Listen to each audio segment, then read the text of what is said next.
Bab 53. Hari-hari di Paris terasa seperti mimpi bagi Nadila. Setiap sudut kota itu seolah menyambutnya dengan keindahan yang tak pernah ia bayangkan sebelumnya. Jalanan berbatu, kafe-kafe kecil dengan aroma kopi yang hangat, hingga langit senja yang memantulkan cahaya keemasan. Semuanya membuat Nadila tersenyum tanpa henti. Namun kebahagiaan itu bukan hanya miliknya. Raven pun merasakannya untuk pertama kalinya dalam hidupnya. Ia tertawa tanpa beban, tanpa tekanan, tanpa bayangan pengkhianatan, hanya ada ketenangan yang tak pernah ia rasakan sebelumnya.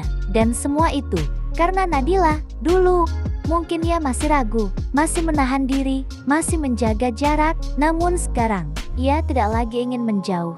Ia mencintai wanita itu sepenuhnya. Pagi itu sinar matahari masuk melalui jendela apartemen mereka. Nadila berdiri di dapur kecil, mencoba membuat sesuatu yang sederhana. Spaghetti, tangannya masih sedikit kikuk, namun wajahnya serius dan penuh semangat. Tiba-tiba, sepasang tangan melingkar di dadanya. Raven, ia memeluk Nadila dari belakang, erat, tidak ingin melepas. Nadila terkejut sesaat, lalu tersenyum kecil.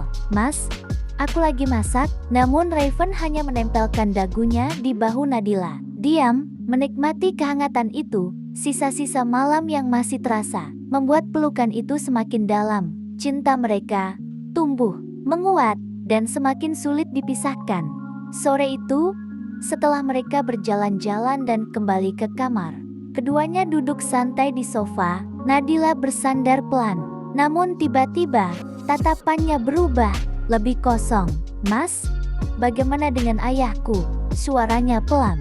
"Apakah dia banyak merugikanmu?" Raven menatapnya, lalu tanpa berkata banyak, ia menarik Nadila ke pangkuannya, memeluknya erat.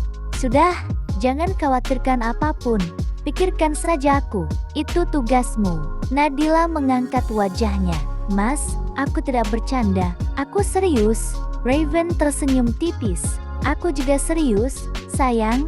Tangannya mengusap rambut Nadila. "Kau tenang saja, aku bisa menangani semuanya."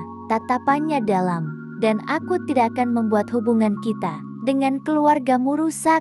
Aku jamin, semuanya akan beres." Nadila terdiam beberapa detik, lalu perlahan tersenyum, namun ada sesuatu yang masih ingin ia sampaikan. "Mas," ia menarik napas pelan. "2 minggu yang lalu, dokter sudah memberikan hasil kesehatanku. Aku sudah sembuh." Matanya berbinar. "Dan kalau aku hamil lagi, aku sudah siap." Raven terdiam beberapa detik, lalu ia menjawab dengan tenang. "Yang penting, kau sehat saja. Yang lain, biarkan datang secara alami, tak perlu terburu-buru." Nadila menatapnya. Ada sesuatu dalam nada suara Raven yang ia tangkap. "Mas, kamu tidak senang?" Suasana berubah, sedikit hening. "Apa maksudmu, Mas? Tidak terlihat senang kalau bicara soal kehamilan." Raven menatapnya lama, dalam, seolah sedang memutuskan sesuatu. Lalu akhirnya, ia menghela napas. "Aku bukan tidak senang." Suaranya lebih rendah, lebih berat. "Tapi, aku takut." Nadila terdiam. "Takut?" Raven menatap kosong ke depan, seperti melihat masa lalu yang tak ingin ia ingat. "Aku takut anakku nanti merasakan apa yang aku rasakan dulu." Suasana seketika menjadi sunyi. "Orang tuaku dulu sangat sibuk, jarang di rumah. Aku dan kakakku lebih sering tinggal di rumah kakekku." Raven mengepalkan tangannya pelan. "Tapi, kakekku lebih menyayangi kakakku. Katanya, dia lebih penurut."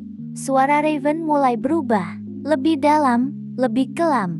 "Aku sering dikurung di gudang, diberi hukuman fisik kalau sikapku tidak sesuai dengan keinginannya." Nadila menahan napas. "Bahkan, aku tidak diberi makan dengan alasan mendisiplinkanku." Matanya meredup.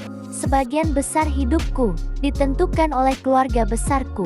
Aku membencinya." Sunyi, sangat sunyi.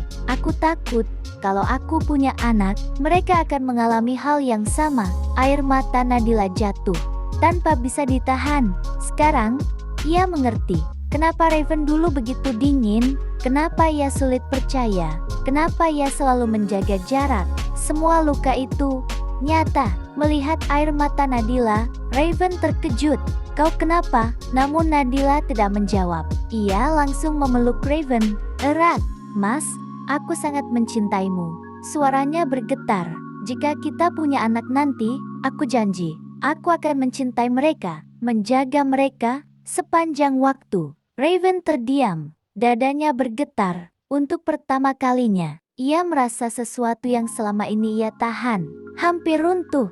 Tangannya perlahan membalas pelukan itu. Erat, sangat erat, seolah tak ingin kehilangan. Namun, di saat mereka saling menguatkan, ponsel Raven yang tergeletak di meja bergetar. Satu pesan masuk, laporan terbaru tentang seseorang yang selama ini belum terungkap. Nama itu akhirnya muncul, dan kali ini bukan hanya membuat Raven terkejut, tapi juga membuat wajahnya langsung mengeras. Seseorang yang tidak pernah ia duga, seseorang yang sangat dekat. Raven menatap layar itu lama, lalu perlahan pelukannya pada Nadila mengencang, terlalu kencang, seolah ada bahaya yang semakin mendekat. Dan kali ini, ia tidak tahu, tapi ia bisa melindungi Nadila sepenuhnya. Bersambung.